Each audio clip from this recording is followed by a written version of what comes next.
do you think you need to go through a cohort to realize this and to do something about it? Or do you think there's something you could have done differently at the beginning? Our first cohort was just meant to be a validation cohort. It was meant to have like 5 to 10 people in it where we could test the ideas and get feedback in real time and and build this out. It Whoops. ended up with 400 people on it.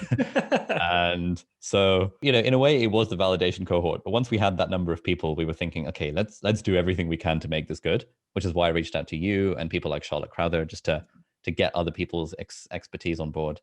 Yeah. And I think you did a really good job in basically selling me on the idea of having peer supporters and peer support groups. So I was even hesitant about having a community on Circle, because when I do an online course, I don't really care about the community. I just want to get it done. Right. And I want the content in the smallest amount of time possible, so I can blitz through it at 4x speed with Video Speed Controller on Chrome.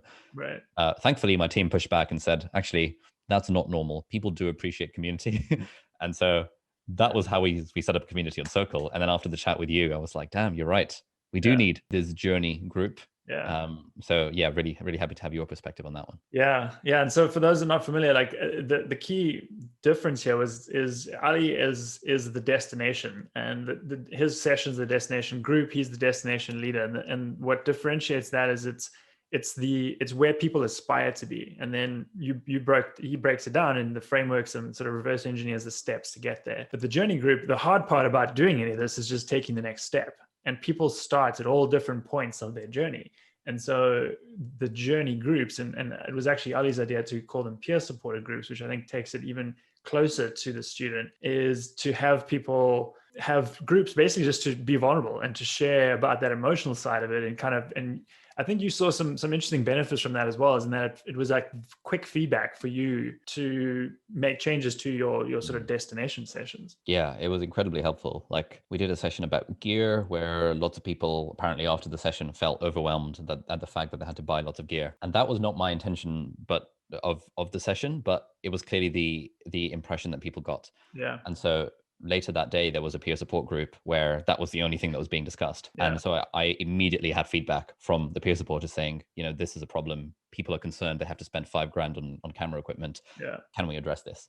And so I put out a video that evening being like, guys, I'm sorry, I wasn't clear enough. You don't need to do this. Here's how I think about it. Here is when you should think about upgrading your gear. And then we made like a whole Notion document with like different gear at different levels and explaining it in depth, exactly what you need and when you need it. Yeah. And I feel like that helped. I think also another thing that we did potentially badly is we had a session about finding your niche. Mm-hmm. This is a very controversial topic because in reality, the way to grow fast on YouTube is by niching down. Mm-hmm. The phrase niche down to blow up, and the riches are in the niches. But especially if you watch like a YouTube channel like mine, which feels like it's got lots of different stuff on it, and the sorts of people who we have on our course, people like you have lots of interests. You're interested in, you read 20 books a year or 50 books a year, and you have all these varied interests and you want to make YouTube videos about that. Yeah. So hearing the advice that, if you just focused on a niche, you'd do better. It feels a bit like, I'm not really sure what my niche is. I'm not sure to what extent I should bother with this. So having gotten the feedback from the peer supporters, it was actually Michael Ashcroft, who was one of our peer supporters, who's a mutual friend of ours on Twitter. Yeah. He turned me onto this idea of the architect versus the archaeologist. And I just thought that was a fantastic framing, where the architect fully plans out their blueprints in advance, whereas the archaeologist does work and uncovers their niche over time. Yeah. And the architect is probably the more efficient way of growing on YouTube if that's what you care about. But the archaeologist is a much easier way to start if you're a beginner, and because you don't want to have that thing of what am I going to make videos about to be the thing that stops you from starting YouTube.